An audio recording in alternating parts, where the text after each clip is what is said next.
The castle is in darkness. As you wander the hall and mount the great staircase, you feel a sense of dread. The hairs stand up on your arms and the back of your neck. You carry on walking up the stairs and you walk onto the corridor. A woman suddenly appears, shouting at you, with her nose almost touching yours.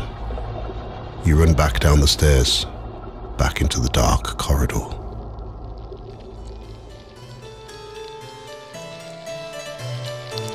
Welcome to Ghost Tales by the Fireside. I am Clem Dalloway, and this episode is about Sudeley Castle, which was home to royalty and has a history spanning almost 2,000 years.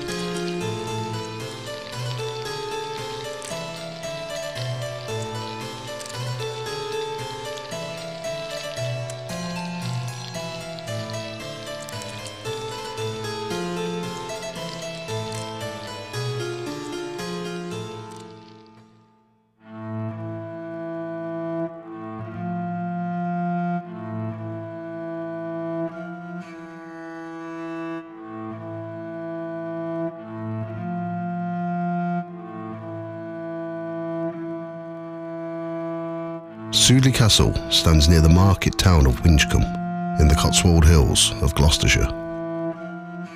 The remains of Roman villas have been found around the Winchcombe area, and it was once the chief city of Mercia when under the rule of the Saxon king Offa.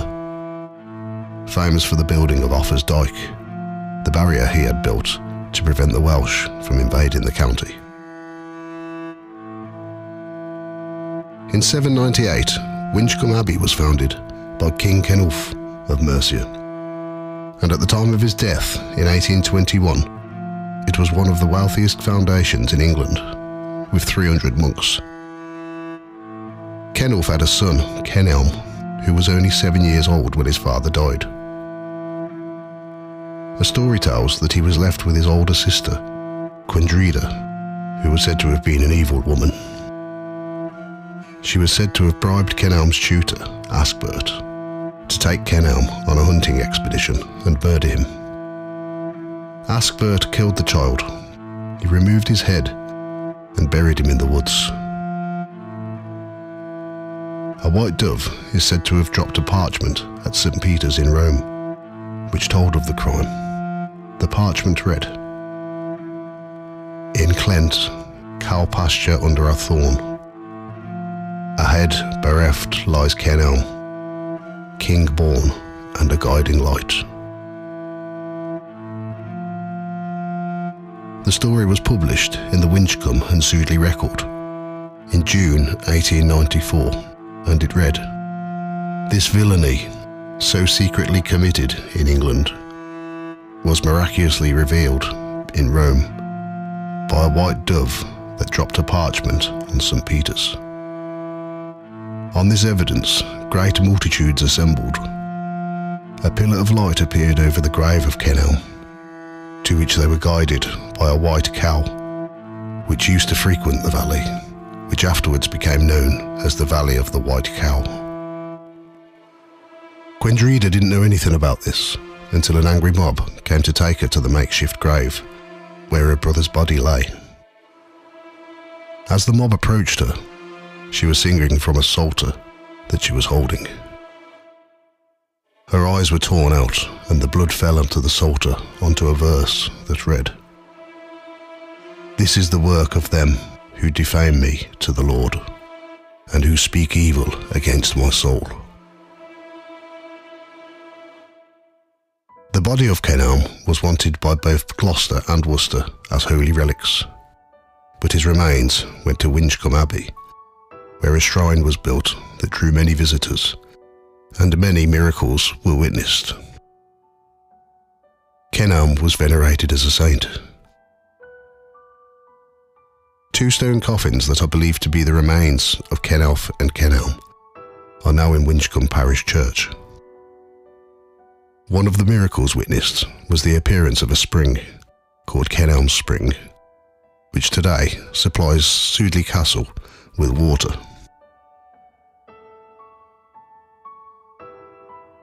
In 877, Viking invaders raided Winchcombe Abbey, leaving it with considerable damage.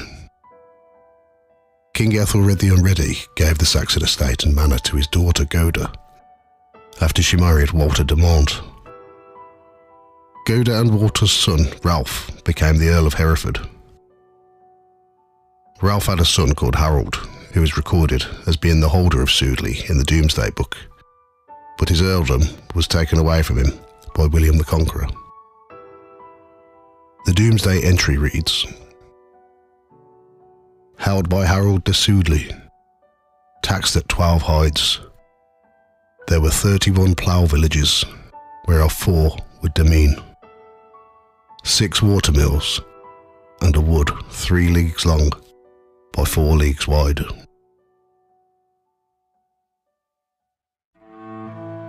After the death of Harold, the estate was passed on to his son, John de Sudeley, who married Grace Tracy, the daughter of William Tracy, an illegitimate son of Henry I.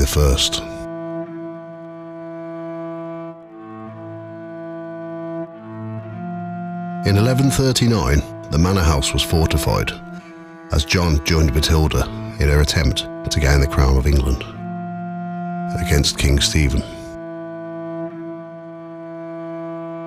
The king seized Sudeley and used it as a royal garrison. Eventually, the fortified manor house was returned to the family and was handed to John's son, Ralph de Sudeley.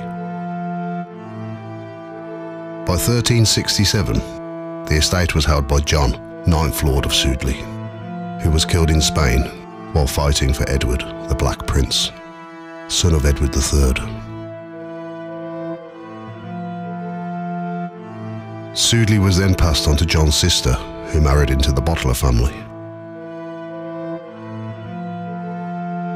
In 1440, Ralph Boteler was made Knight of the Garter and created Baron Sudeley by Henry VI.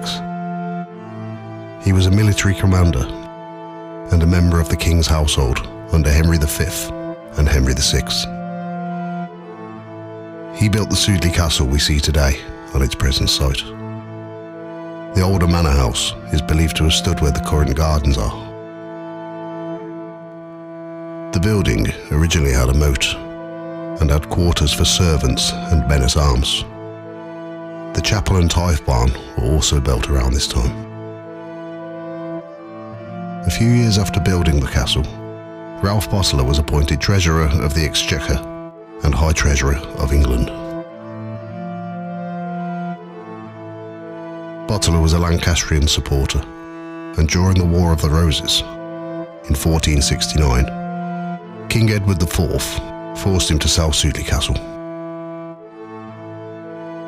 King Edward gave the castle to his brother Richard, Duke of Gloucester, who held the estate for 9 years, using it as a base during the Battle of Tewkesbury.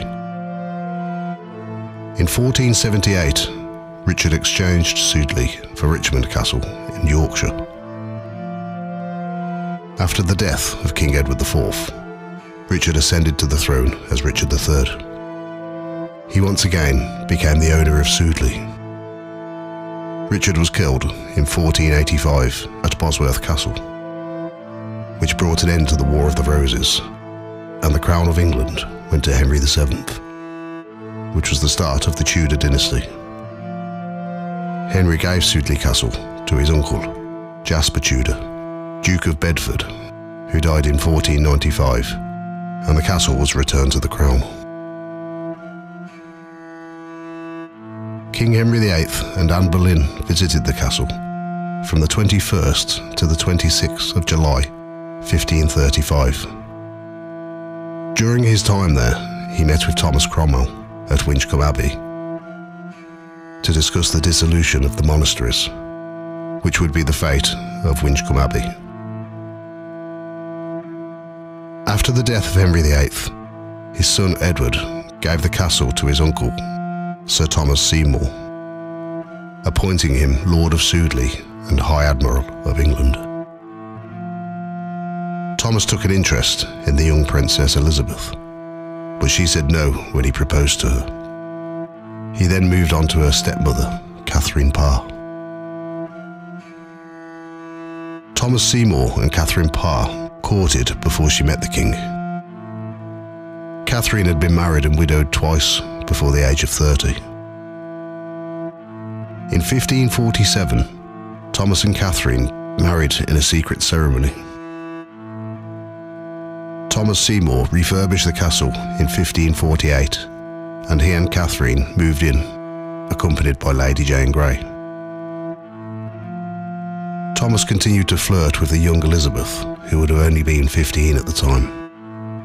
One incident that was recorded mentioned Thomas going into Elizabeth's bed, removing her dress and spanking her behind. Catherine became jealous and had Elizabeth moved to another house. On August the 30th, 1548, Catherine gave birth to a daughter, who they named Mary. Only days later, on the 5th of September, Catherine died from fever. Catherine was buried in St Mary's Chapel at Sudeley, and Lady Jane Grey attended as chief mourner. Catherine Parr is the only English queen to be buried on private land, but there is no record of what happened to baby Mary. It is believed that she died at 2 years of age. After the death of Edward VI, the legitimate heir to the throne was his sister, Princess Mary. Thomas Seymour conspired with others to replace her with Lady Jane Grey, who was the granddaughter of King Henry VIII's sister.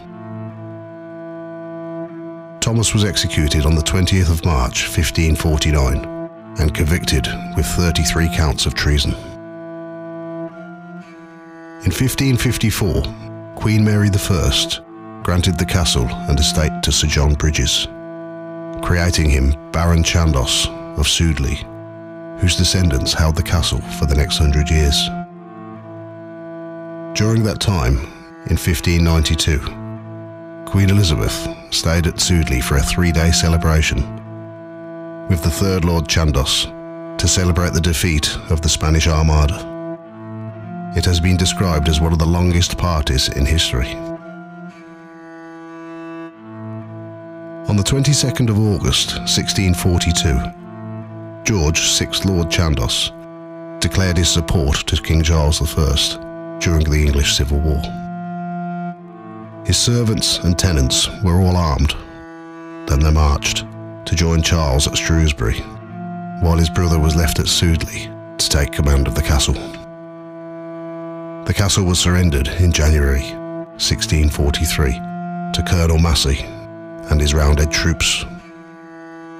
Prince Rupert, the king's nephew, attacked and captured Cirencester 2 days later, which forced the Roundheads to leave Sudeley, but not before desecrating the chapel by turning it into a stable and slaughterhouse. Sudeley was attacked again in 1644 by the Parliamentarians under the command of Sir William Waller, and was surrendered by the governor of the castle, Sir William Morton. The castle was used by the Parliamentarians for the next 5 years as a garrison until they were ordered to destroy the castle so that it would be useless as a military base. Lord Chandos was awarded £1,000 for the loss of the estate, but he never returned, and the title was passed on to the Pitt family. For the next 200 years, the castle lay in ruins, and much of the stone was used by locals as building materials. The remains of the castle were occupied by the tenants of the estate, and at one time it became an inn called the Castle Arms. In May of 1782, Catherine Parr's tomb was discovered in the ruined chapel by some tourists. They approached a local farmer named John Lucas, who was persuaded to dig under the wall. They found a lead-lined coffin with an engraving on it that read, "Here lieth Queen Catherine, wife to King Henry VIII, and last wife of Thomas, Lord of Sudeley, High Admiral of England, and uncle to King Edward VI. Died 5th September 1548. When John Lucas prized the coffin open, the Queen's body was perfectly preserved. Her skin was still white, and her red hair was also visible. However, after being exposed to the air, her body crumbled to dust and bones. Lucas was told to rebury the coffin, which he did. But one night after a drunken night out with friends, they persuaded him to reopen the coffin so they could see for themselves. Legend says that Lucas went mad and died, and shortly afterwards, his friends also suffered similar fates. In 1817, Catherine Parr's coffin was removed from its open grave and placed in the Chandos family vault. In 1861, she was interred in the chapel, in a fitting tomb suitable for a queen, by the Dent family, who bought the castle in 1837. John and William Dent were glove makers from Worcester. They bought the castle from the Duke of Buckingham and Chandos. They restored much of the castle and acquired many valuable pieces of furniture and art from the Tudor period, which is still in the castle today. In 1856, the nephew of John and William Dent, John Coucher Dent, inherited the castle. He married Emma Brocklehurst, the daughter of John Brocklehurst, the owner of a silk milling company and the first MP of Macclesfield. After her husband's death in 1885, Emma Dent carried on restoring the castle and was dedicated to helping the local area of Winchcombe, including providing the town's first piped water supply. Emma died in 1900, and the castle has been kept in the family to this present day, where Lady Elizabeth Ashcombe now resides with her children, Henry and Molly, who help manage the estate.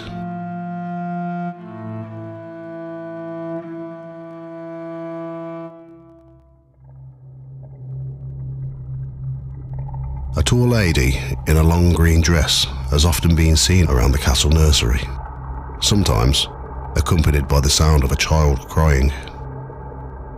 Before she appears, witnesses said that they've smelled apple-scented perfume. It is believed to be the ghost of Catherine Parr and the crying child, her daughter Mary. In 1860, a worker on the estate was asked to fix a blind in one of the windows. It was evening and the sun was going down, so he had to fix the blind by candlelight. While he was repairing the blind, he felt a woman rush past, and he could hear the sound of the dress rustling as she moved. He presumed it to be Emma Dent, but he later found out that everybody was downstairs. He had been working alone. He told the housekeeper that he'd taken a tooth from Catherine Parr's coffin. He wrote the following in a notebook. Could it be so that the ghost of Catherine was committed to roam over these old precincts, making night hideous, and to fill me with awe those who have been guilty of robbing the dead? His wife made him return the tooth to the coffin. One winter, the castle was locked up with only the cleaners and an artist who was using Catherine's room to paint. One of the workers walked past the window in the room and said good morning to a lady who was standing by the window, who she believed to be the artist. As she left the room, she saw the artist was walking down the stairs, and she hadn't been in the room that day. She described the lady as tall, wearing a long green dress. On a visit to the castle, an elderly couple were in the area of the nursery when they spoke to a lady who they believed to be someone dressed up in costume. The lady walked past them without acknowledging them and then disappeared. They described her as very beautiful, tall, wearing a long green dress and red hair. During the late 19th to the early 20th centuries, a housekeeper was employed by the Dent family by the name of Janet, who worked at the castle for 50 years.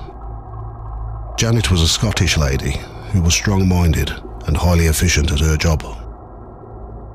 In those times, the women's and men's sleeping quarters were in different parts of the building to keep them from having relationships. Janet would sit at the top of the stairs where the men's quarters went one way and the women's the opposite way to ensure that they all went to their appropriate rooms. She used to wear a mob cap, white blouse, a faded pink long skirt, which would reach to her ankles, and black shoes.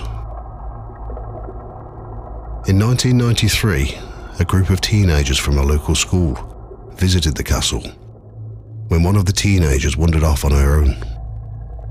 She went up the stairs and she was confronted by the ghost of Janet, who appeared close to her face and angrily waved a feather duster in her face twice. Janet is often seen around August and September time and is usually seen on the stairs and in the Rupert room.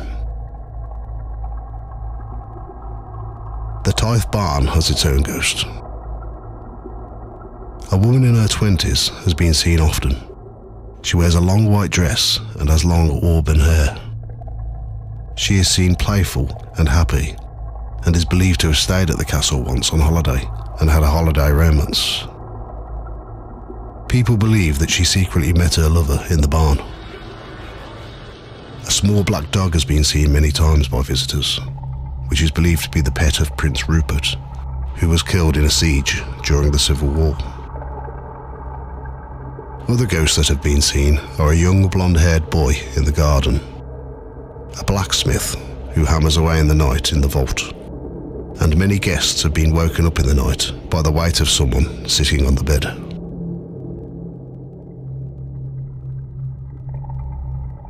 Thank you for listening to Ghost Tales by the Fireside. You can log on to the Facebook page, facebook.com/Ghost Tales Podcast. You can also find us on Instagram, Ghost Tales Podcast. This podcast will be out monthly and is available on most podcast platforms.